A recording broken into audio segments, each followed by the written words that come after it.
I was, as you might imagine, tempted to respond to what happened there. I mean, I think that to leave myself out of it, I actually agree with what Neil said. It certainly seemed to me that the links that I joined had just been through a rather cathartic process of trying to decide what the future destiny was. And I think Neil's right, that having had a challenge to the basis of the organisation, it did seem to me to have had the effect of confirming that you wanted it to be something that you owned and that wasn't subject to another stakeholder outside deciding that they would pull it in another direction or milk it for money or whatever. So I do think that was a critical moment in LINX's history. I've always called it the schism, and it's, I don't know whether I've kind of drummed that name into Graham, but it seemed to me that it was a divide point. Anyway, we came through that, and I think LINX changed in lots of ways. One of the things I think that is very challenging, I find this, purely inside the organisation when we try and show recognition for the great staff that we have, is that it's not a very British thing to do to very publicly say thank you to someone and to acknowledge the contribution that they made. And by a relatively convoluted route, we came up with this idea of having a Conspicuous Contribution Award scheme. It isn't over. We, in fact, at the board meeting today, we were talking about it again.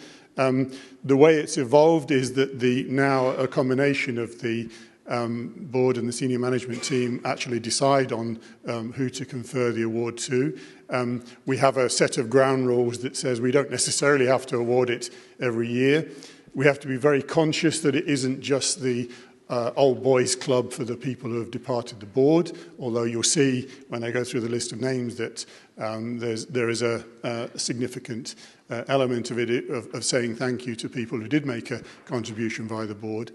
I think we also have to recognise that the board itself has changed over the years. The board were unremunerated. They got no pay for quite a long time, and LINX depended very heavily on the massive gift of time that those board members gave us. So I think that's worth bearing in mind when you see some of the names on this list. So we came up with an actual physical, tangible award that we could give to people and they could keep on their mantelpiece. The very first one we presented was way back in 2006. The first one we gave to was to Nigel. I'm not going to go through all of the citations that are on the slides. Jeremy's made them for me, and you can see they're copied from what you can find on our website. So I'll just try and add the colour on it from my perspective. And as I call out the names, would you like to join me at the front so we can sort of maximise the embarrassment? Nigel, would you like to come up? I am going to invite you to comment, so you can get your own back, and I'm sure you will. In Nigel's case, the way I see this one is he did a sneaky thing. The BT joined LINX at the beginning. This was really quite against the trend of internet exchanges around Europe. And of course, Europe was really where it was happening because the scene in the USA was just so different from us. And very few of the what were at the time the incumbent telcos joined the nascent internet exchanges, and I think LINX benefited enormously from that. Of course, Nigel cheated. He didn't tell headquarters what he was doing, and that was probably a very smart move, because if he had, then I think destiny would have been quite different, wouldn't it? And then, of course, we relied very heavily on Nigel's contribution of time through that early period right up to when he left the board. The next one was Richard Clayton. Richard's contribution was really quite different. He's in California at the moment, and clearly making that 13-hour trip to get back here to celebrate with us was beyond the pale. But we'll try and find a way to get Richard to come back to a future meeting. Richard's contribution was quite different. Richard's, I guess he won't mind me describing him as an academic, but he finally did get his master's and work at Cambridge full-time. He had a huge role in developing the public affairs infrastructure of LINX. He wasn't the only one, of course, but there were lots of things going on at the time where nobody really had a position, and LINX was a place where you come and argue those points and try and get to some sort of consensus. But more than just consensus, actually agree to do things. You know, in those days, open relays was a big issue, and who was it that was going to actually try and persuade not just one person to change on that, but to move more generally as an industry. And I think we owe a lot to Richard's incisive thinking. He survived into the period when I got involved in LINX, and he was always someone who would challenge if he thought we weren't thinking things through properly. So he had a lasting and enormous influence. Clive? I've heard him. Oh, there you are. I heard you speak, but I couldn't see where you were in the room. So, again, another really quite different contribution. Clive had various phases of his involvement in LINX. And I guess one of the things you'll probably, those of you who've been around for a long time will remember that memorable evening when we all dressed up as Clive and surprised him when we gave him the awards. Yes. I still remember that day after particular nightmares. Yes. In fact, one of my lasting memories of that night was that people stuck the plastic moustaches on their drinks glasses and carried on pretending to be Clive all the way through the evening. So, and as you can see from as Clive himself introduced himself, those early days of our involvement in regulatory affairs, government didn't really have anybody to ask about the internet. They were pretty much as clueless then as they are now. And that's actually quite challenging, isn't it, when you think about it? And you know, who was it that was going to respond to being asked by these people? And I'm sure that couldn't have been easy. Clive went through some very challenging periods when newspapers went after him in quite unacceptable fashion. And again, I think that was a rallying point for our industry in saying that's just not acceptable. You guys have got to actually try and understand this bit a bit better. And subsequent activities by Roland and then Malcolm have gone on and tried to match those early days we had with Clive. The next one is, we completely changed tack on the next one. We decided to honour Andrei Filip and his team in the Czech Republic who had created the bird routing demon. We've actually got a video to show of Andrei, which I'll just, while you're teeing that up, I'll introduce. Andrei is an amazing guy. This was actually his undergraduate thesis project, and he's the kind of determined individual that just wouldn't let it drop, and I'll let him speak for himself. Hello, my name is Andrei Filip, and I'm a founding member of an open source software project called Bird. Unfortunately, I can't be with you today, so I just made this video to join a row of people congratulating you to your great achievement, LINX meeting number 100. Impressive number. Congratulations, it shows how strong community you built around your exchange point. And also, I would like to thank you. Thank you because in the year 2010 we won this beautiful prize, LINX Awards. And I would like to thank you because it was an important time for our project. Before that, the project was dormant for many years, and in 2010 we wanted to restart it.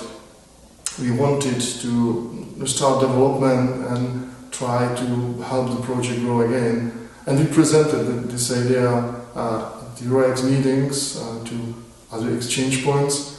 And some of them started helping us, sending back reports, testing, deploying, and LINX was one of the leading IXP. So thank you for that. And thank you for one more thing, you helped us a lot. You know, we are doing open source, we are giving everything for free, and with that it's quite tough to collect some money to pay our mortgages, to pay developers. And LINX was in a group of first companies who joined our support program, who started to contribute, not just sending bug reports and patches, but also financially. And with that we can sustain the project, we can continue. And now it's 2018, 8 years later, and and we just reached a very important milestone that's called Bird 2. It's completely redesigned daemon. We integrated IPv4 and IPv6. It's quite an early stage, and I think you're exactly a group of people who can help us again. If you have the capacity, if you are using Bird, please download this new version, try to test it, and send us bug reports.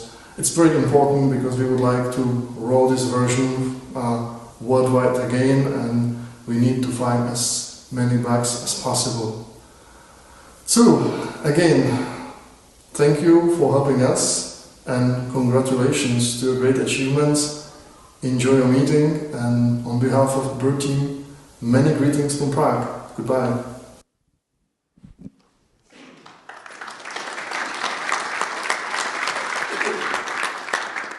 I know Andre would have loved to have been here, and he's been to several LINX meetings, so we have a really good relationship between LINX and LINX100 and in the Czech Republic. Perhaps we'll see him at some future point. If I could, thanks. The next one was Raza Rizvi, who could join us. Raza not only served on the board, but also had a huge hand in the development of the LINX accredited training, which you saw Steve Groombridge present so beautifully and breathlessly earlier this afternoon. When I joined the board, Raza was very much the odd one out, in that he was the one that sat there and quietly thought about what was going on, whilst everyone else was very much a kind of extrovert and jumping in on in discussions and arguments. And I came to very much respect the kind of quiet reflection that Raza would give me on mistakes and terrible ways of looking at things. So he became someone that I really learned to respect and trust. His time on the board was quite long, and his patience, particularly with me, was something that always struck me very strongly. He's probably, I don't know whether I've embarrassed him enough now, but certainly he made a huge contribution in all sorts of ways to the development of LINX through that phase after I joined. Graham, if you could come back up to the stage. I think you've just heard a fairly clear exposition of what Graham went through. He served for a very long time on the board and served as chairman for almost all of that time. So I don't think I really need to repeat all that. Graham's sense of humour was the thing that kept me going through bad moments. And like in any job, you have up and down moments. He has an amazing sense of humour, and I came to rely on that when things seemed not as good as perhaps they could be. And then the last one we've given, but I hope, well, by no means the last one we actually give, is Michelle Reed, if Michelle could join us. This was very recent. I found myself speaking about this towards the end of last year. It's partly a recognition of the very long association that LINX has had with Telehouse. That's where we started. That's where LINX was nurtured. But astonishingly, the constancy through that whole period was Michelle, who's acted in all sorts of capacities in supporting us. So I won't repeat all that I said last time, but she was pretty massively embarrassed by that, so I've probably done good enough job. And at this point, I'm going to risk torture by inviting the people I've invited to the platform to speak themselves. So we're between you and beer, so this is going to be fairly brief, I hope. I'm sure Nigel wants to get his own back, so I'm going to let him come first. Graham, when he was describing the interviews with prospective CEOs, said that we were unanimous in selecting John. This was not, in fact, the case. I voted against him. I'm pleased to say I was wrong. Okay, I forgot that bit. That wasn't deliberate either. It's a long time ago. It felt unanimous.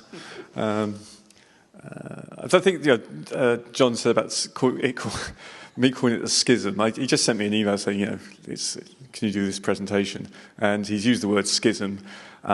He's used the word conspicuous award. It sounds a bit of a mouthful, and it's strange, but we couldn't come up with anything better either for that. So it's sort of it has stayed, and I think it's a really nice thing to do. I feel honoured to be up here and having received it, and it's just I'll shut up and pass over to Michelle. For me, it's long overdue. I've waited over 20 years for this.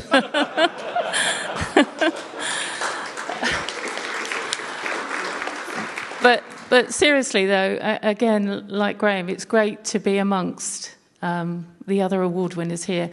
And just today, going back on the history and remembering some of those times, hard times, and I will say that we did host Exchange Point at the same time, so... But no, it's been a great journey. Thank you. Thank you. I'm not going to try and embarrass John. I'm pleased to be back here. I've completely moved away from the internet industry into other things, so this is a nice reminder of my past. LINX was probably the most interesting job I've ever had, despite some of the negatives that's been referred to. But once again, I said it before, I'll say it again, thank you very much.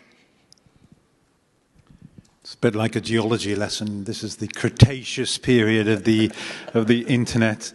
Actually, Michelle just said there about hosting Exchange Point, but I also had a hand in LONAP. It was me, Adrian Mardlin of Nildram, and Justin Keary. All of us had applied to, or were thinking about applying to LINX at the time, and realised we weren't going to get in, and we just thought, oh, sorry, we'll just make our own Exchange Point, and that's where LONAP was born. And then 6 months later on, LINX changed its rules, and we all, 3 of us, probably on the same day, submitted our applications.